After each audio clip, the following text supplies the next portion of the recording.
देखो बच्चों, maxima minima के हम लोग क्वेश्चन करते हैं।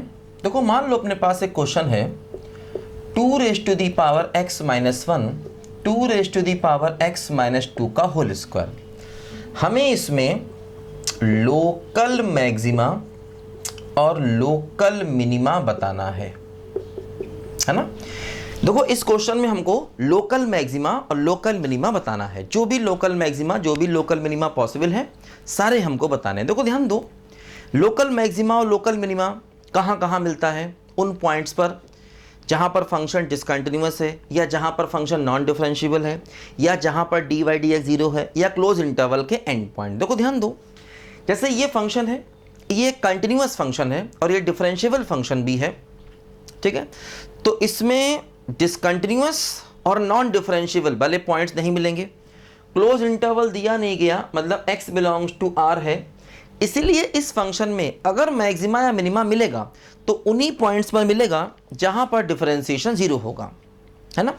इस फंक्शन में मैक्सिमा या मिनिमा उन्हीं पॉइंट्स पर मिलेगा जहां पर डिफरेंशिएशन जीरो होगा। देखो ध्यान दो, जैसे मान लो अगर हम डी वाई डी एक्स निकालते हैं, ठीक, देखो क्या होगा, है ना। पहला फंक्शन देखो, दूसरे का डिफरेंशिएशन 2 इंटू टू की पावर x माइनस 2, इसको फिर से करना पड़ेगा। तो क्या होगा, देखो a की पावर s का डिफरेंशिएशन a की power x log a base c, है ना, और प्लस देखो दूसरा फंक्शन और पहले का डिफरेंशिएशन। तो क्या होगा, देखो 2 की power x log 2 base c, है ना। a की पावर x का डिफरेंशिएशन क्या होता, बोलो, a की power x log a base c। देखो एक काम किया जाए, यहाँ से देखो हम एक काम करें कि 2 की पावर x माइनस 2 और देखो 2 की power x log 2 base e को कॉमन ले लिया जाए, है ना। देखो 2 की पावर x log 2 ये कॉमन हुआ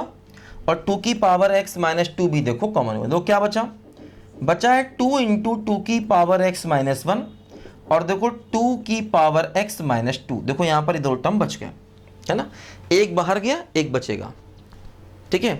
देखो यहाँ पर क्या होगा, ध्यान दो, देखो अगर हम डी वाई डी एक्स को जीरो कर दें, ठीक, क्योंकि हमें लोकल मैक्सिमा या लोकल मिनिमा उन्हीं पॉइंट्स पर मिलेगा जहां पर D Y D X zero होगा, बस, है ना। तो देखो क्या होगा, डी वाई डी एक्स को जीरो कर दें, या एक काम देखो ये कर सकते हैं, डी वाई डी एक्स का साइन देख लें, फर्स्ट डेरिवेटिव टेस्ट से कर लें, उससे भी डायरेक्ट हो जाएगा। फर्स्ट डेरिवेटिव टेस्ट लगा दें।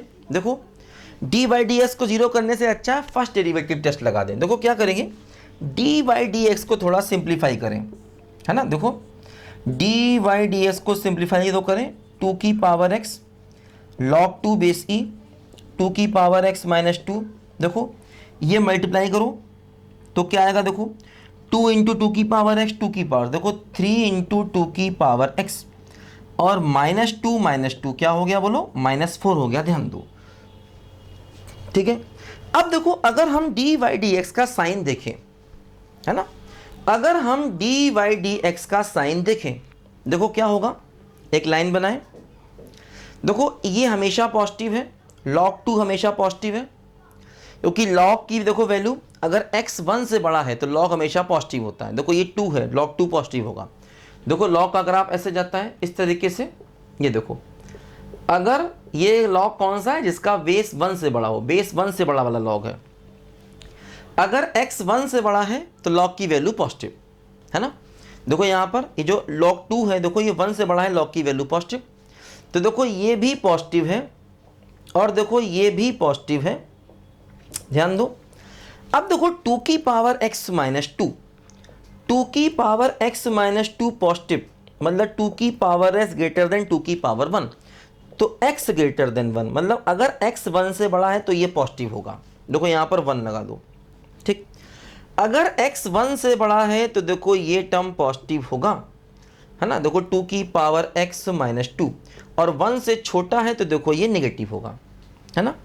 अगर x 1 से बड़ा है तो ये टर्म पॉजिटिव होगा, अदरवाइज ये टर्म नेगेटिव होगा, ठीक है।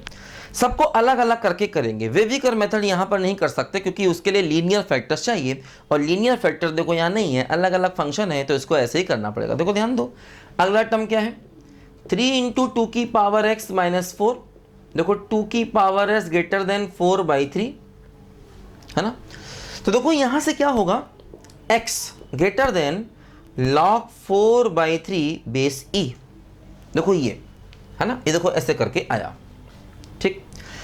देखो ध्यान दो यहां पर, जैसे देखो ये जो टर्म है ना, देखो ये टर्म है ना, x निकालना था तो log बेस 2 आ गया, log बेस 2 4/3। देखो ऐसे करके ये आया, ठीक है।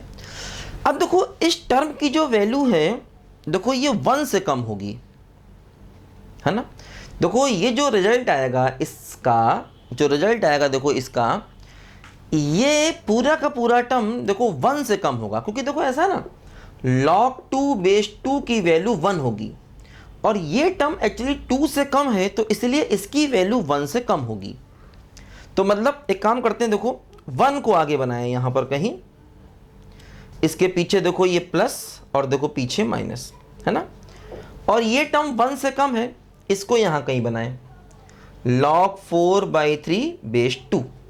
अब देखो क्या होगा कि देखो ये जो टर्म है 3 × 2 की पावर x माइनस 4, देखो ये टर्म इसके आगे हर जगह प्लस होगा और देखो इसके पीछे ये टर्म हर जगह माइनस होगा, है ना। देखो इसके आगे log बेस 2 4/3 के आगे ये टर्म प्लस होगा और देखो पीछे ये टर्म क्या होगा, बोलो माइनस होगा, ध्यान देना, है ना। क्योंकि देखो ये जो वैल्यू है ये एक्चुअली 1 से कम है, क्योंकि log 2 बेस 2 1 होता है और यहाँ पर 2 से छोटा टर्म है। तो अगर ये टर्म 2 से छोटा है, देखो इसकी वैल्यू 1 से कम होगी, देखो ये 1 के पीछे आएगा, ध्यान दो। अब देखो कुल मिलाकर के अगर हम देखो पूरे के पूरे dy/dx को देखें, देखो ये हमेशा पॉजिटिव, ये हमेशा पॉजिटिव, इसका साइन देखा, इसका साइन देखा। देखो अगर हम पूरे dy/dx को देखें तो देखो ऐसे कुछ हो रहा है, यहाँ पर देखो 1 आया और यहाँ पर देखो आएगा क्या, log 4/3 बेस 2। देखो क्या हो रहा है, 1 के आगे दोनों प्लस हैं तो मल्टीप्लाई प्लस होगा, इन दोनों के बीच में एक प्लस एक माइनस है तो मल्टीप्लाई माइनस होगा, और इनके पीछे दोनों माइनस है, देखो मल्टीप्लाई प्लस होगा, ध्यान दो, है ना। तो देखो क्या हो रहा है, इस पॉइंट के लेफ्ट टू राइट जाने में डिफरेंशिएशन पॉजिटिव टू नेगेटिव हो रहा है, तो ये पॉइंट लोकल मैक्सिमम का हो गया, देखो लोकल मैक्सिमम का। और इस पॉइंट पर डिफरेंशिएशन नेगेटिव टू पॉजिटिव हो रहा है, तो ये पॉइंट देखो क्या हो गया, लोकल मिनिमम का हो गया, ध्यान दीजिए, मिनिमम का। तो ये हमें मैक्सिमा मिनिमा चाहिए था, देखो मैक्सिमा मिनिमा मिल गया, ठीक है। तो ऐसे हमें करना है। देखो अगर यही सवाल हम हायर ऑर्डर डेरिवेटिव से करेंगे तो सवाल मुश्किल हो जाएगा, टफ हो जाएगा, क्योंकि देखो इसका डबल डेरिवेटिव निकालना पड़ेगा, जो टफ है अपने आप में। सिंगल डेरिवेटिव से देखा, देखो आसानी से निकल गया, है ना। बस हमें dy/dx का साइन चाहिए, और dy/dx से एक फ़ायदा ये होता है, इंक्रीजिंग डिक्रीजिंग का आइडिया लग जाता है। इंक्रीजिंग डिक्रीजिंग से एक फ़ायदा ये होता है, फंक्शन की रेंज निकालना, तो वो भी निकल जाती है। देखो जैसे अगर इस फंक्शन की रेंज निकालनी होती तो हम क्या करते, 2 की पावर x को अल्फा मान लेते, फिर उस अल्फा वाले सवाल का रेंज निकाल लेते, है ना। जैसे अगर इस फंक्शन का ग्लोबल मैक्सिमा ग्लोबल मिनिमम चाहिए होता या रेंज चाहिए होता, तो हम इसको अल्फा मानकर सवाल को कर लेते, तो आसानी से हो जाता। अगर इसका ही ग्राफ बनाना चाहेंगे तो थोड़ा टफ है, अगर इसको अल्फा में चेंज कर लेते तो क्या होता, α-1 α-2 का होल स्क्वायर, तो क्यूबिक इक्वेशन आता, और क्यूबिक का ग्राफ बनाना हम लोगों को वैसे भी आता है, ठीक है। लिखो बच्चों ध्यान से।